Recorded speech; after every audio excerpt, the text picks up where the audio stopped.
In the Western Conference, Rockets-Warriors, they tip off actually in 13 minutes.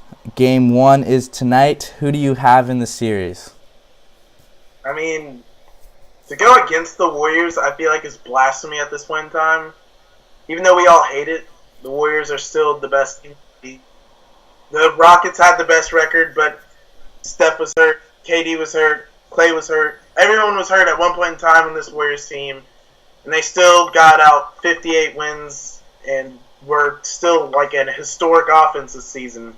To go against any team that has 2 MVP candidates, I mean, the Rockets have 2, obviously, and Chris Paul and James Harden, but someone as dominant as KD, who's probably top 2 in the game right now, and Steph Curry, who's probably one of the most influential players that come into the NBA. And then Klay Thompson. There's just too much depth on that team. I think the Rockets have a great system with a lot of shooters. Probably more shooters than the Warriors themselves have. But I think the Warriors have a better balance and a little bit more star power. And I think that they're going to.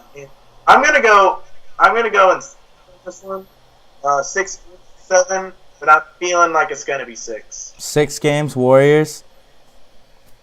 Yeah, Warriors are going to win this one. Yeah, I mean, I have to go with the Warriors. I really like the Rockets. I think they're a much better team than they have been in the past, but they're going up against the Golden State Warriors. The Warriors are literally a once-in-a-generation type team. They have 4 All-Stars on the team. Just look right now, they have 3 players averaging more than 20 points per game in the playoffs, and the 4th best player who isn't averaging 20 points per game, in Draymond Green, is almost averaging a triple-double with 13 points, 11.5 rebounds, and 9 assists. It's like you have 3 guys that at any moment could go for 40 points in a game, are all consistent enough to average over 20. Oh, and then, yeah, the 4th guy is also averaging almost a triple-double. The talent on the... Not to mention Iggy, Nick Young.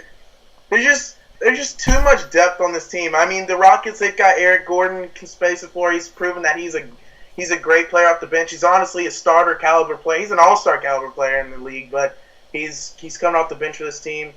And I mean, they have Gerald Green is shooting, Trevor Reeves, decent space for Clint Capella's, but the Warriors have all those type of players, just way more well spread out across that roster. I just don't see any way that they can win. Yeah, and like the one big worrisome I think for the Rockets is just experience. D'Antoni's struggled in the playoffs. This is Chris Paul's first Western Conference Finals. So when you're going up against a team, you can argue who's playing better this year, who has had the more talented roster this year, especially with the ascension of Clint Capella, Rockets, Warriors, but you can't argue experience. The Warriors have done that. They've done everything. They've won twice. They've done everything. They have Steve Kerr over Mike D'Antoni. I think that's a pretty big mismatch. D'Antoni's had a great year, but Kerr, I think, is a much better coach. Kevin just commented, if Houston loses Game 1, the series is over.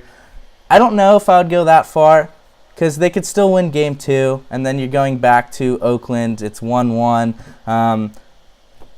Could they not get one of 2 games in Oakland? Yeah, they could, and make it 2-2 going back to Houston Game 5. I do think, if they lose Game 1, it hurts their chances a lot compared to winning Game 1. I think it's better to win Game 1 than Game 2, but to say it's over... Houston's got to go blow for blow with this team. If they lose, I agree with that. If they lose Game 1, I think they're done. Like, the fact but if they say, what if Steph Curry hits a crazy game winner and it's a close game, Game 1? Like, it could go either way.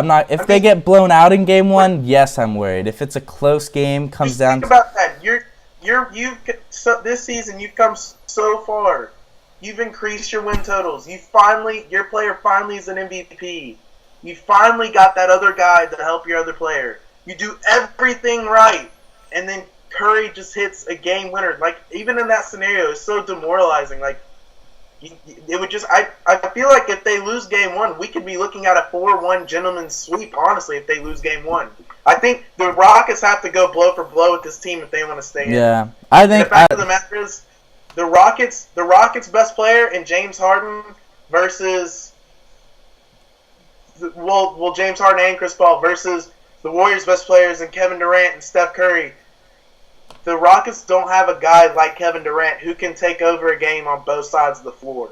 I mean, you can argue Chris Paul and Harden can. I think the one thing that Chris Paul, Chris Paul can get you those steals, but when it comes down to it, the small ball lineup that the Warriors is probably going to go down as one of the deadliest lineups in NBA history. Yeah. With that Draymond, Clay, Iggy, KD, that lineup right there is probably one of the most unstoppable. Like, it's so fast, that defense with Iguodala and Kevin Durant, you already have a superstar defender in Andre Iguodala, and then Durant, who's proven himself that he can be that type of defensive player. I just don't see how Houston would be able to rally from losing a game one against a team like this. Yeah, I mean, there's also one thing. I think for Houston to win, Eric Gordon's going to have to step up. He's averaging 13 points per game right now, but only shooting 34%. He's going to have to be shooting at least 45% for Houston to have a chance. Average 18 if they want to win. Yeah. I never mentioned this earlier. I think I'll have Golden State in 6. I think Houston's a really good team, but they're just not Golden State's level. I think they'll get a game or two, but Golden State will close it out in Game 6. So